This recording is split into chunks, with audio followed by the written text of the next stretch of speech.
Halo sahabat tani, salam jaga tani. Nama saya Dita Agusta, saya pemilik dari Rumah Kucing Parung.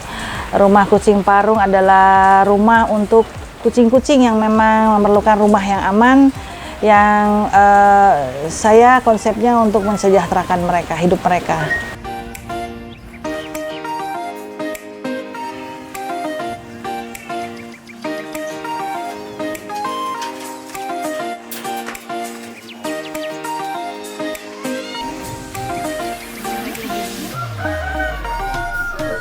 Untuk pembangunan di awal, kebetulan memang awalnya sih suami membelikan tanah ini, membangunkan rumah kucing ini untuk kucing saya pribadi di tahun 2014. Itu awal kita ngebangun di sini.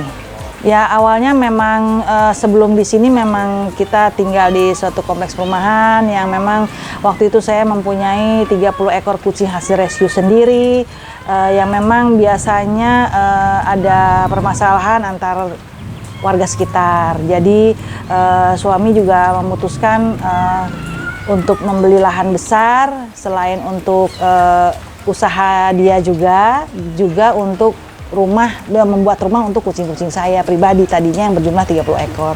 Itu sih awalnya.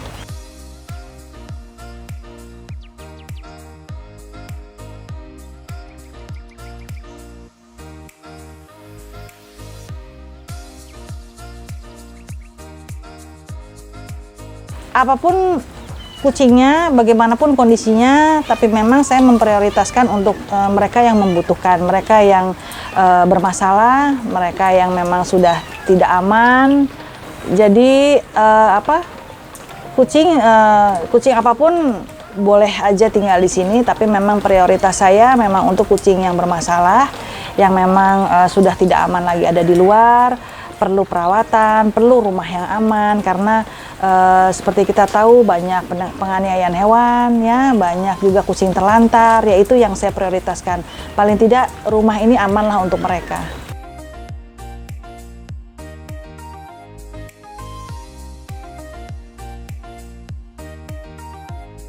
Yang paling banyak sih malnutrisi, karena yaitu perjuangan hidup mereka di luar untuk mencari makan aja itu sulit, ya.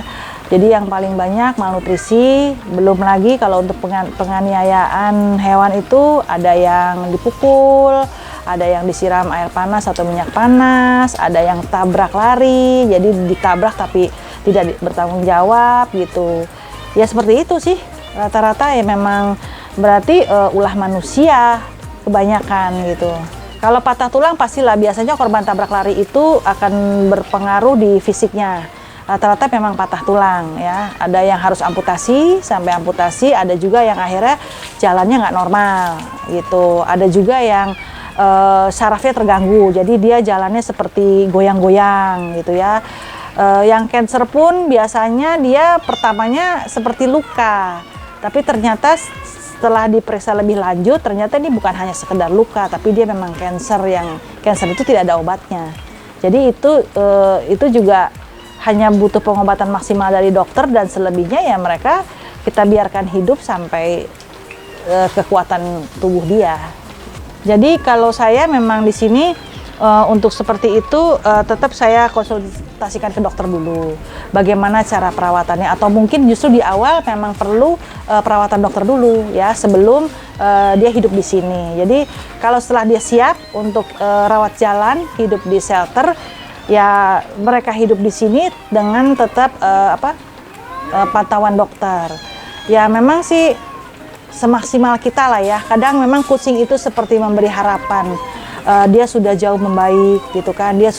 Kita sudah punya harapan besar dengan kondisi dia gitu ya. Sudah kita rawat dari semenjak dia bermasalah, semenjak kita rescue sampai dia sudah bagus.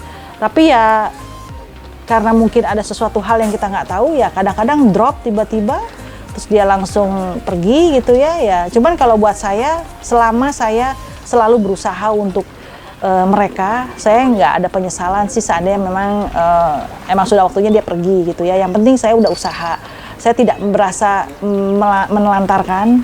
Saya tetap harus usaha dulu bagaimana caranya menyembuhkan atau memberikan kesempatan mereka untuk hidup lebih lama. Tapi ya nyawa tetap ada yang mengatur. Jadi kalaupun dia pergi, sudah pergi ya tidak ada penyesalan, malah mungkin saya bersyukur masih ada kesempatan untuk bisa merawat.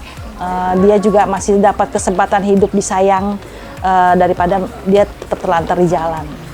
Rasa sayang itu tidak hanya kucing, ke semua hewan saya gitu ya. Jadi buat saya seperti semut pun nggak usah lah diinjak gitu kan, sapu aja gitu. Jadi biarlah dia hidup gitu, kayak ulet dia ada di pohon ya diangkat aja gitu ya, karena biarlah dia hidup gitu loh. Kalaupun nyawanya terambil jangan karena kita gitu, karena tersiksa dengan manusia gitu. Tapi kalau untuk kucing ya mungkin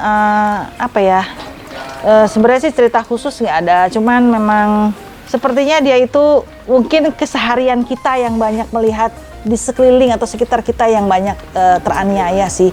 Jadi itu kan hewan yang paling umum ada di sekitar kita, yang memang dengan populasi yang sudah terlalu banyak, akhirnya dia tuh sudah dianggap hama. Nah, penganiayaan manusia itu jadi lebih banyak ke mereka, ke kucing. Jadi lebih banyak terlihat dengan mata saya gitu kan, bagaimana mereka hampir setiap hari pasti saya nemuin yang namanya dia terluka atau teraniaya atau terlantar gitu ya. Jadi ya seperti itu mungkin mau nggak mau. Jadi yang hari-hari kita bertemu memang kan kucing. Kalau buat kita mungkin nih pecinta kucing, pecinta hewan yang memiliki hewan dalam rumah, itu sebenarnya kalau buat kita nih, buat saya, kita tuh hidup lebih bersih sebenarnya.